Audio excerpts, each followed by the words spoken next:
À la une, le trafic a repris ce matin sur le réseau Mosaïque. Le protocole de fin de conflit a été signé aux aurores entre la direction de la Sotravom et la CSTM, l'épilogue d'une longue nuit de négociations. Belley-l'Église fête ses 10 ans. Le concept qui mêle chant liturgique et rythme traditionnel a peu à peu conquis les fidèles. Ce matin, à Jussot, ils étaient nombreux à s'associer à cet anniversaire. Il était pressenti comme l'un des succès cinéma de l'année. Pourquoi je n'ai pas mangé mon père? La première réalisation de Jamel Debbouze a pourtant reçu un accueil plutôt mitigé dans l'Hexagone. Qu'en est-il en Martinique? Nous avons assisté à une projection ce matin. Et comme chaque dimanche, tour d'horizon de l'actualité politique de la semaine avec André Berton. La droite et le centre sont parvenus à s'unir en vue du scrutin de décembre. Décryptage et quelques indiscrétions à suivre dans ce journal. Bonsoir, ravi de vous accompagner pour cette heure d'information. Il aura fallu plus d'une semaine de médiation entre la direction de la Sotravom et la CSTM pour qu'un protocole de fin de conflit soit enfin trouvé. Signé aux aurores ce matin, l'accord prévoit l'annulation du licenciement des 2 salariés concernés et leur intégration à la CFTU. Une table de négociation élargie avec l'arrivée de représentants de la région. Retour sur cette guerre des nerfs avec Loïc Régis. Reprise de la circulation des bus ce matin et levée des barricades devant le siège de la CFTU. Peu à peu, l'activité reprend son cours sur le réseau Mosaïque. La situation s'est débloquée ce matin aux aurores. Il est 4h15 quand l'accord est enfin signé, après près de 20 heures de négociations. Les tractations commencent samedi dans la matinée. CACEM, CSTM, Région, CFTU et Sotravom se retrouvent dans les bureaux de l'ARACT sous la houlette des 2 médiateurs.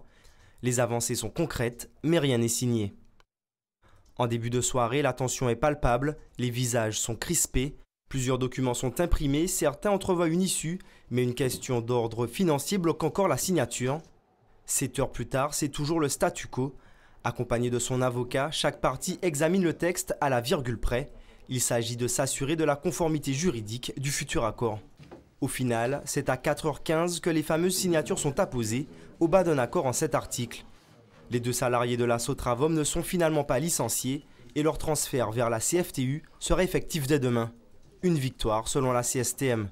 C'est un accord qui, d'une part, en 2 temps, qui prévoit l'annulation des licenciements. Deuxièmement, qui prévoit que les salariés soient réintégrés à la CFTU, bien entendu, à la CFTU avec tous leurs droits, en tout cas tous les avantages correspondant à leur échelon à la CFTU. Ils ont bénéficié des jours de grève et bien au-delà de cela, les autres travailleurs, notamment les chauffeurs d'e-réseau, ont pu bénéficier 50%, voire 55% des jours de grève. Arrivé en fin de semaine à la table des négociations, la région aura pesé de tout son poids dans cette médiation. Quoique tardive, son intervention a été décisive. Il fallait absolument, une fois de plus, que la région vienne prêter main forte, mettre un peu d'huile dans les engrenages et surtout encourage les équipes qui étaient déjà au travail depuis maintenant plus de 3 semaines, avec les médiateurs, avec la CACEM, et qui avaient déjà débroussaillé le terrain et fait un boulot important. Les 2 médiateurs ont aussi joué un rôle déterminant dans les discussions. Il fallait absolument retenir les partenaires sociaux autour de la table. Nous avons fait déjà beaucoup de médiations, mais celle-ci était compliquée, difficile, parce que il y avait non seulement les parties directement intéressées, c'est-à-dire la Sotravom et puis la CSTM, le syndicat, mais aussi les organismes concernant le transport, c'est-à-dire la CACEM et la CFTU. Donc il y avait beaucoup de monde dans cette médiation, et ce qui a compliqué l'aboutissement de ces négociations. Antoine Rulle, président de la Sotravom, n'a pas souhaité s'exprimer devant notre caméra. La fin d'un épisode, mais le feuilleton CSTM continue. Les négociations dans le conflit de la fourrière de Mangovulsin ont commencé en début de soirée. Une droite martiniquaise en ordre de bataille, les dates de l'élection de la collectivité territoriale qui se précisent et une visite surprise en juin prochain. C'est l'heure de notre tour d'horizon de l'actualité politique de la semaine. André Berton, merci de nous rejoindre.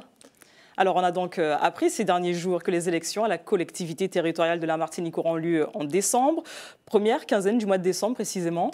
Oui, premier tour de scrutin le dimanche 6 décembre, second tour le dimanche suivant, le 13 décembre, date identique ainsi que l'on s'y attendait à celle des élections régionales dans l'Hexagone et en Guadeloupe. Exactement. Le 18 décembre, première réunion de l'Assemblée unique et élection de son président. Ça, c'est le premier président. Il y en a un autre à venir. Élection ensuite du conseil exécutif, d'où sera issu le président de la nouvelle collectivité. Alors, il faudra faire vite, bien sûr, avant les fêtes de Noël et du Nouvel An. Oui. Et surtout, oui, et puis surtout avant l'épiphanie, car il faudra éviter toute confusion dans l'attribution de la couronne. Mais là, je plaisante, évidemment. Très bien trouvé. Nous l'avons vu hier soir dans le journal d'ATV. La droite et le centre sont parvenus à s'unir en vue de ce scrutin. Oui, un accord rendu public hier au François devant environ 150 militants et sympathisants enthousiastes. Yann Monplaisir, comme on s'y attendait, conduira donc la coalition. Il sera également tête de liste dans la section Nord. Miguel Laventure conduira la liste de Fort-de-France. Karine Mousseau, celle du Centre-Atlantique. Et Sylvia Saïd Soutane, la liste de la section Sud. Alors, comment cette union a-t-elle été réalisée? Eh bien, alors qu'un accord avec le MoDem était encore incertain il y a moins d'une semaine, François Bayrou, en personne, a donné son feu vert par téléphone hier matin à Max-Orville, rejoint dans la coalition par deux importants barons de l'UDI, Marinette Torpille et l'ancien secrétaire général de la formation centriste, Michel Chaleneau, qui, au passage, a annoncé sa démission de l'UDI. On laisse la porte entrebâillée, a déclaré André Le Sueur, à l'intention, bien entendu, du président de l'UDI, Philippe Petit, qui persiste, vous le savez, à vouloir faire liste à part. Il en dira plus, sans aucun doute, mardi soir, lorsqu'il sera interrogé sur ATV par Catherine Bilas. Quoi qu'il en soit, cet accord, difficile à réaliser entre fortes personnalités, n'est pas une union mi-gants ou zanzolage, a insisté André Le Sueur. Le maire FMP de Rivière-Salée est d'ailleurs le véritable maître d'œuvre de cette union de la droite et du centre. Au passage, il s'est même réconcilié, il a fait la paix avec son ex-adjointe Sylvia Saïd Soutane. Tout à fait. Et la position dominante de Yann Monplaisir, est-ce qu'elle a été acceptée par les instances de l'UMP? Pour une raison simple. Qui est aujourd'hui le grand patron de l'UMP? Nicolas Sarkozy, qui fait partie depuis bien longtemps de l'association des amis de Nicolas Sarkozy et qui se trouvait il y a peu à Paris et pouvait se rendre facilement à pied des JOMD, les Journées Outre-mer Développement, au siège de l'UMP. C'est pas bien loin, il suffit de passer les Champs-Élysées et traverser la Seine. Qui? Eh bien, Yann Monplaisir. Voilà pourquoi l'UMP Martinique n'a plus besoin d'attendre son comité départemental du 25 avril pour désigner son candidat. Alors, et comment le secrétaire départemental de l'UMP pourrait-il, on va dire, n'être pas satisfait quant à l'union avec le centre qui a été faite justement ce week-end? Écoutez, c'est bien simple, il y a une cerise sur le gâteau. Quand Nicolas Sarkozy en personne fait partie du paquet cadeau, le président de l'UMP viendra en effet lui-même à la Martinique au mois de juin afin de soutenir la liste d'union conduite par Yann Monplaisir. Yann Monplaisir qui a d'ailleurs annoncé qu'en cas de victoire, il céderait les parts de toutes ses entreprises et lancerait des grands travaux, un viaduc à Font-Layet et un pont sur la baie entre Rivière-Salée et Fort-de-France. Alors, vous prédisiez la semaine dernière le départ d'une personnalité de droite. Quel est-il? C'est la commune du François qui est touchée, figurez-vous. Le conseiller municipal UMP, Guillaume de Rênal, en désaccord, mais ça ne date pas d'hier, avec Karine Mousseau, devrait rejoindre le PRM de Chantal Maignan, à qui décidément tout réussit en ce moment. Alors, André Bertrand, je vous remercie. On se retrouve la semaine prochaine. Pour un autre... La semaine dernière, c'est fait. Exactement, pour un autre décryptage de l'actualité politique. Merci encore. En attendant, restez avec nous. Dans quelques instants, nous nous envolerons pour un moment privilégié avec une quinzaine d'enfants malades. Ils ont pu prendre leur envol lors d'un baptême de l'air. On les a accompagnés, un moment privilégié à suivre dans quelques instants. Puis la culture sourde s'est installée au travers de différentes activités littéraires. Ce mercredi à la médiathèque Raoul, Georges Nicolo du Gosier, l'occasion de réduire l'écart entre sourds et malentendants. En attendant, juste pour conclure cette page politique, notez que Serge Letchimy sera reçu demain par François Hollande. Au menu de cet entretien de 45 minutes, la situation économique des Outre-mer, l'Université des Antilles et le sommet Caraïbes sur le climat. Sommet qui sera, vous le savez, présidé en mai prochain par le chef de l'État en Martinique. Ouvrons une page culture pour poursuivre avec le festival du film documentaire. Les révoltés de l'histoire continuent. Demain, c'est aux Anses d'Arlay qu'aura lieu une nouvelle projection gratuite. Une soirée capoeira qui commencera à 19 h au complexe polyvalent de Batterie. Le documentaire de Christophe Bernard Capoeira, Les guerriers de la danse, sera projeté. L'histoire de 2 ex-délinquants brésiliens partis à la rencontre des origines de cette danse. Extrait.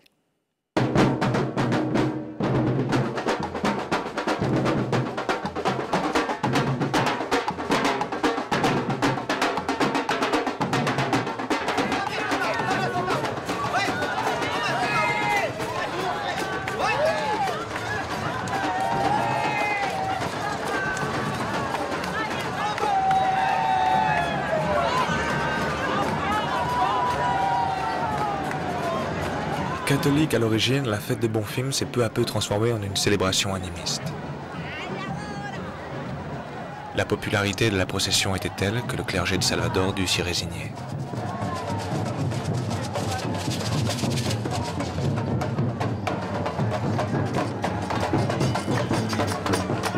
À l'approche du carnaval, les capoeiristes se préparent physiquement pour les rondes de rue.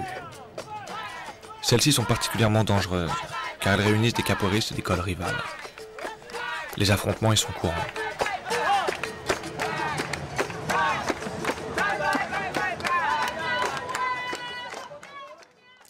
C'était l'un des films les plus attendus de la saison. Pourquoi je n'ai pas mangé mon père, la première réalisation de l'humoriste Jamel Debbouze, est depuis une semaine à l'affiche en Martinique. Le film est-il à la hauteur des espérances? Chez nous, les spectateurs sont partagés. Elodie Toto et Guy Raphaël René sont allés à leur rencontre. Sorti il y a tout juste 10 jours, Pourquoi je n'ai pas tué mon père défraye la chronique. Premier film de Jamel Debbouze, c'est l'occasion pour ses fans de le retrouver à l'écran dans la peau d'un singe débrouillard à l'époque de la préhistoire. Je vais le voir juste parce que c'est Jamel Debbouze, je m'attends juste à voir un film comique et à bien m'amuser. Le film commence. Grâce à la motion capture, le personnage principal évolue à la manière de Jamel Debbouze et prend aussi ses tics de langage. C'est une simple invention, ça tout le monde peut le faire. Sauf lui peut-être. Dans la salle, les traits d'humour fusent, mais les rires sont plutôt timides. Mais une fois fini, le film remporte tous les suffrages. Je trouvais ça bien, c'était amusant. Et puis je suis rigolé. J'ai bien apprécié. Et puis on connaît Jamel, hein, c'est son style. Donc pour les enfants, c'était pas déplacé. C'était sympathique, comique. J'ai surtout trouvé que Jamel jouait bien son rôle. Pourtant, du côté des spécialistes, on est loin de s'emballer. Pour Libération, c'est une intention louable. Pour l'Obs, un navet totalement indigeste. Mise en cause, l'omniprésence du réalisateur dans son film. Il faut une forme de crédulité pour adhérer à tous les propos du film. On rigole très peu, on a juste un petit rictus, mais je crois que quand on connaît bien Jamel Debbouze, on n'est pas surpris. Il y a peut-être une overdose de Jamel Debbouze. Les blagues dans le film, alors là encore, on connaît les blagues de Jamel Debbouze. On rigole au début et puis après, on a l'impression qu'il revisite tout ce qu'il a fait depuis une vingtaine d'années. Donc ça laisse un petit goût presque inachevé. Si le film ne fait pas l'unanimité auprès de la critique, le public, lui, se presse dans les salles. Avec plus de 650 000 entrées en 10 jours, le long-métrage effectue un bon démarrage. Coup de projecteur sur cette initiative de l'aéroclub Horizon Caraïbes. Le temps d'un après-midi, une quinzaine d'enfants malades a pu prendre leur premier envol. Un moment privilégié capté par Guy Raphaël René et Elodie Toto. Toucher les nuages, un rêve que beaucoup aimeraient réaliser. Laura et Kevin sont atteints tous les deux d'une maladie grave. Pendant 30 minutes, ils vont survoler une partie de l'île. Mais tu ramènes l'avion entier, hein? D'accord. Une expérience inédite pour eux et pour leurs parents qui les ont regardés décoller. Des parents heureux de voir leur progéniture vivre ce moment exceptionnel. Je suis contente pour elle, elle doit s'amuser, elle voit de jolies choses. La Martinique vue d'en haut, ça doit être beau. Donc j'aurais quand même aimé être à sa place aussi un tout petit peu, mais j'ai peur. Il a déjà voyagé assez souvent, mais là, se trouver au commande d'un petit avion, c'est nouveau pour lui, quoi. Quand il est entré dans l'avion, là, il a vu vraiment que c'était vrai, quoi, parce qu'il n'y croyait pas. Une demi-heure plus tard, les voilà de retour avec des visages émerveillés. J'ai vu presque tout toute la Martinique, c'était quelque chose de beau, de fantastique avant. Et s'il faut le refaire, je le referai avec plaisir. J'ai vu la baignoire de Joséphine. C'était trop bien. J'ai piloté. Ça, t'as piloté ? Un vol qui leur a permis d'oublier leur maladie pendant quelques minutes grâce à l'association La Table Ronde. On permet aux enfants de s'évader un petit peu parce qu'ils sont vraiment dans une espèce de routine, traitement médicamenteux, les parents qui sont toujours là à côté d'eux, l'école. Donc ils n'ont pas autre chose. Donc là on permet de faire autre chose, de voir autre chose pour qu'ils puissent voir que la vie est belle. Après La Voix des Airs, Kevin et Laura prendront la mer le mois prochain pendant une semaine avec d'autres jeunes malades. Direction l'Île-Sœur pour continuer, où l'Association des écrivains de la Caraïbe a organisé son 4e congrès. Pendant 3 jours, 120 écrivains, critiques et éditeurs de la région ont échangé et débattu à travers des ateliers thématiques. Cette année, l'invité d'honneur était le romancier, poète et essayiste guadeloupéen Daniel Maximin. Sa réaction, tout de suite recueillie par Linda Kayarsi. Et donc nous les écrivains, je crois qu'il y a une vingtaine de pays, on est un archipel, on est cousins, même si on ne se connaît pas, même si l'histoire, la politique, la géographie, la noyade ont tout fait pour séparer, il y a ces reconnaissances.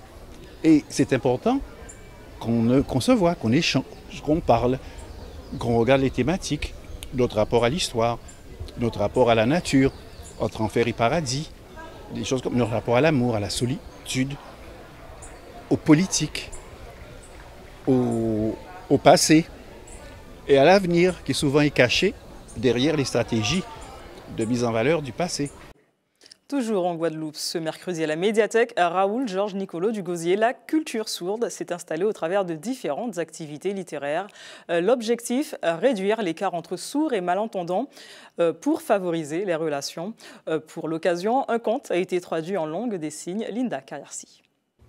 Cet après-midi-là, à l'atelier conte de cette médiathèque, la langue des signes s'est invitée. Parce qu'on ne pense jamais, quand on écrit une histoire, au retentissement qu'elle aura.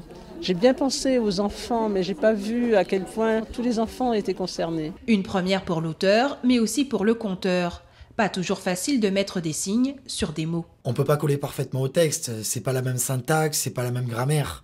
L'objectif, c'est d'être dans le visuel, renforcer les expressions pour que les enfants soient captivés. C'était vraiment le but. Au final, une expérience originale pour rapprocher deux mondes, celui des sourds et des entendants. La langue des signes est une très belle langue. Moi, je la parle un tout petit peu, mais vraiment juste les rudiments. Et j'ai trouvé que c'était intéressant, nous avons trouvé toute l'équipe que c'était intéressant de dire un conte aux enfants, puisque les enfants ont beaucoup d'imagination. Bonjour, je m'appelle Lucine. Jussstine.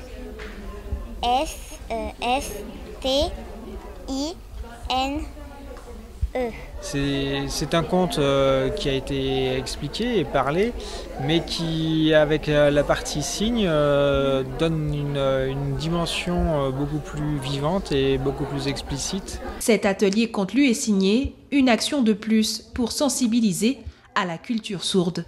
J'espère qu'il y en aura d'autres et en tout cas qu'on pourra continuer le partenariat avec la médiathèque de Gosier, puisque c'est un premier partenariat mais qui se développera, et ça serait bien que régulièrement il y ait des contes traduits en langue des signes. Je pense que ça serait vraiment très très positif. C'est la première fois qu'un lieu public accueille la culture sourde et les sourds, et je pense que c'est quelque chose d'important qu'il faut reconduire. Forte de son succès, la médiathèque compte bien renouveler l'expérience. Et toujours dans l'Île-Sœur, les 5 lamantins attendus au Parc national de Guadeloupe devront patienter avant de découvrir leur nouvel habitat. Leur transfert par avion a été reporté à une date ultérieure par les autorités de Recife au Brésil. Selon les services sanitaires, les conditions de sécurité n'étaient pas réunies pour un déplacement d'une telle envergure. La réintégration du lamantin dans l'archipel est un véritable outil touristique. Linda Kayarsi s'est entretenue avec le président du Parc national de Guadeloupe. Mon exigence, c'est qu'il n'arrive rien aux animaux, et c'est là, pour une fois, je demande un risque zéro. Ce risque zéro, je le demande par rapport aux enjeux internationaux, puisque la réintroduction de mammifères marins ici, dans un milieu naturel d'origine, ne s'est jamais fait dans le monde, et nous sommes suivis, surveillés comme le lait sur le feu, par la communauté internationale qui a porté son soutien. L'Europe a apporté son financement, la France a apporté son financement, des entreprises privées nous accompagnent financièrement aussi sur ce projet. Donc on n'a pas le droit à l'erreur et encore moins à l'échec. Alors donc différer de quelques semaines ou de quelques mois ne représente rien pour moi par rapport aux enjeux internationaux liés à la réintroduction des lamantins en Guadeloupe. Cette information, bref, concernant la qualité de l'air, la brume de sable présente dans l'île semble s'atténuer peu à peu. La procédure d'alerte est donc levée. L'indice prévisionnel redescend à 4 dès demain. Et tout ce week-end se tenait à Madiana le salon du bien-être, l'occasion pour plus de 40 artisans, commerçants et spécialistes de montrer leur savoir-faire dans le domaine. Une manifestation qui a obtenu un vif succès. Le public était au rendez-vous. On écoute ce florilège de réactions recueillies par Louis Sabas. L'occasion de faire de bonnes affaires, de voir de belles choses, de voir de très beaux produits, surtout les huiles essentielles, de faire des découvertes aussi, parce qu'on n'est pas toujours au courant de tout. Je suis esthéticienne et voir les innovations, les nouveaux produits, les nouveaux maquillages, et puis se faire plaisir. Voilà. Et je me suis aussi fait coiffer par une gentille dame, et du coup, je me suis acheté un petit foulard rose et j'ai trouvé ça sympa. Et ça me permet de profiter un petit peu, de prendre soin de moi, de me retrouver un petit peu. Refermons ce journal avec cet anniversaire célébré en grande pompe. Le comité Bel et l'Église fête ses 10 ans. Pour l'occasion, les chants créoles, les tibois et les tambours ont résonné à l'église de Jousseau. Le concept qui mêle chant liturgique et rythme traditionnel a peu à peu conquis les fidèles. Ils étaient nombreux à s'associer à cet anniversaire. À Rivière-Pilote, Louis Sabas. Des chants en créole, du tambour et de la danse inspirée du belay au cœur de la nef. C'est le Bel et l'Église.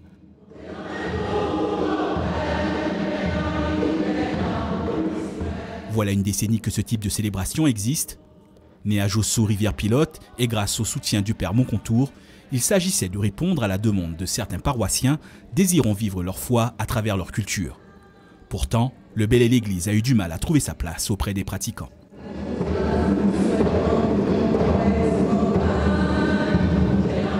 Il y a un travail qui avait été fait, notamment avec le père Élie, pour l'introduction du tambour au niveau de l'église. Mais c'est vrai que nous, quand on a commencé vraiment Bel et l'Église, ça a été très difficile. Au début, on a eu beaucoup de remarques, beaucoup de personnes qui ne voyaient pas pourquoi on voulait mettre un tambour belay. Pourquoi le tambour belay? Parce qu'avant, les grands-parents, les ancêtres, disaient que c'était sauvage, c'était pour les gens de la campagne, les gens sous les bois. Un gros travail de traduction, de mise en musique de l'évangile et de gestuelle pour la danse est alors entrepris. 10 ans après, les mentalités sont changées et le Bel et l'Église semble accepté par les fidèles. Le belay, ça nous fait plaisir, surtout à l'église, parce que ça nous fait la joie du cœur. L'église, ouais, ça, c'était éloigné quand il dit l'église, et puis actuellement, ils mettent là. Alors, mais c'est un bon bagage. C'est pas où est ou on fait n'importe quoi. Je trouve ça bien.